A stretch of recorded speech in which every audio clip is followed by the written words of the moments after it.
দেখলে মনে হবে একদল মিসাইল বিশেষজ্ঞ মিসাইল পরীক্ষা করছে আগামীতে বানানোর জন্য। মনে হবে একদল গবেষক গবেষণা করছে একটি বিস্ফোরিত মিসাইল নিয়ে, কিন্তু না, তারা আসলে উৎসুক বাঙালি।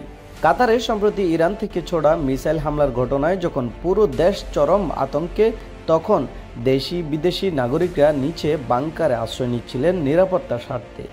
কাতার সরকার, আমেরিকা দূতাবাস, সেনাবাহিনী সবাই যেখানে জনগণের নিরাপত্তা নিশ্চিত করতে কাজ করছিল, ঠিক তখনই কিছু প্রবাসী বাংলাদেশি যেন এই ঘটনাকে উৎসবে পরিণত করলেন।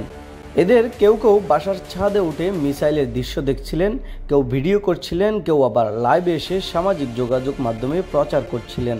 ফেসবুকে এমন অনেক ভিডিও এখন ঘুরে বেড়াচ্ছে যেখানে দেখা যাচ্ছে ভয়ে আতঙ্কিত হওয়ার বদলে উল্টো উৎসুক দৃষ্টিতে আকাশের দিকে তাকিয়ে প্রবাসীরা মিসাইল উপভোগ করছেন। বিশেষজ্ঞরা বলছে এটি অত্যন্ত বিপজ্জনক ও দায়িত্বহীন আচরণ। যেখানে একটি মুহূর্তেও প্রাণ হারানোর সম্ভাবনা ছিল, সেখানে এমন কর্মকাণ্ড জাতিগতভাবে লজ্জার বিষয়।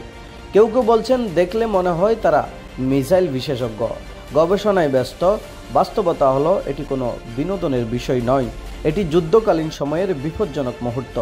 কাতার প্রশাসনের পক্ষ থেকে সতর্কবার্তা ইতিমধ্যেই দেওয়া হয়েছে যে যুদ্ধকালীন পরিস্থিতি নিয়ে ভিডিও করা, ছড়িয়ে দেওয়া আইনগত অপরাধ।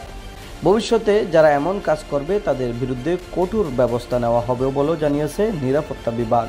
বাংলাদেশি কমিউনিটির দায়িত্বশীল নেতারা আহ্বান জানিয়েছেন, প্রবাসে শুধু কাজ নয়, নিজ দেশের মর্যাদাও তুলে ধরা উচিত। একজন প্রবাসীর আচরণে পুরো জাতির পরিচয় প্রকাশ পায়। আসুন আমরা নিজেদের দায়িত্বশীল প্রবাসী হিসেবে গড়ে তুলি।